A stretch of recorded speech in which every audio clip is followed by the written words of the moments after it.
And we're with ESPN NBA writer Marc Stein. Let's first start with the Warriors, a 22-0 start. Has there been a significant jump in your eyes from the team last year? And if so, is it as simple as Steph Curry's looking better?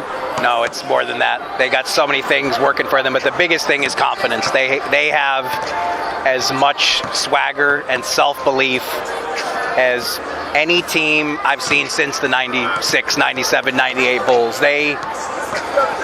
15-0 would have been ridiculous. 22-0 is from another planet, but they actually think they should be doing this. That's how audacious they are as a group. So Steph Curry obviously sets the tone, and he's playing incredible basketball. But it really is. It's everything working. It's everything they've got working as a group.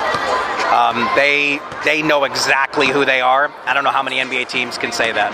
Only a quarter of the way into the season, but from a national perspective, how much of a surprise are the Pacers? I think they're not a huge surprise, because I think people did think, if Paul George really can come back, and there were flashes in the preseason where he kind of gave us a glimpse that this might be possible. The regard for Paul George at full strength and Frank Vogel is such that the two of them together, I know there were people at our place. Zach Lowe was definitely one that thought they could be this good. So certainly I think they have exceeded expectations, and I think on Monday morning when I was doing the power rankings, they were tops in the East in point differential, so maybe nobody saw that coming. But the fact that they could be back to playoffs and be a force in the East, I think actually a lot of people thought that was possible. If the Pacers are going to get this done tonight, is there an area where you say they have to be effective here?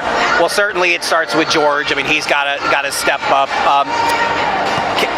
I think the fear for the Pacers is they run now. They play fast now. They're a small ball team now. That's what Golden State wants to see. So you're playing their game, and this happened. I remember when they were close. It's earlier in the streak they were going to Phoenix for a road game, and a lot of people said it's going to be a tough one. Phoenix is a handful, and it was the same thing. My kind of feeling was Phoenix is going to try to play fast. That's not the best idea with these guys. So we'll see. Now Brooklyn had some success the other night, trapping the ball out of Steph's hands, making the other guys beat him. The thing is, the Warriors are ready for that, and Steph is such a good passer that even when you take that step, they're ready for it, and then they play 4-on-3, and they're very good. So can they keep Steph somewhat quiet and maybe the other guys have an off night? I guess that would be the recipe.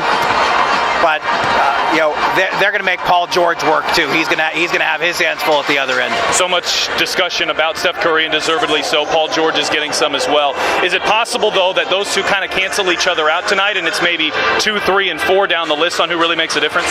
Yeah, but honestly, I have to say, Paul George talked to Shoot Around about how he's going to take some turns guarding Steph, and I want to see that. So that might be the key to the game. But I think those moments when those guys are matched up on each other, I think that's what I will be anticipating the most.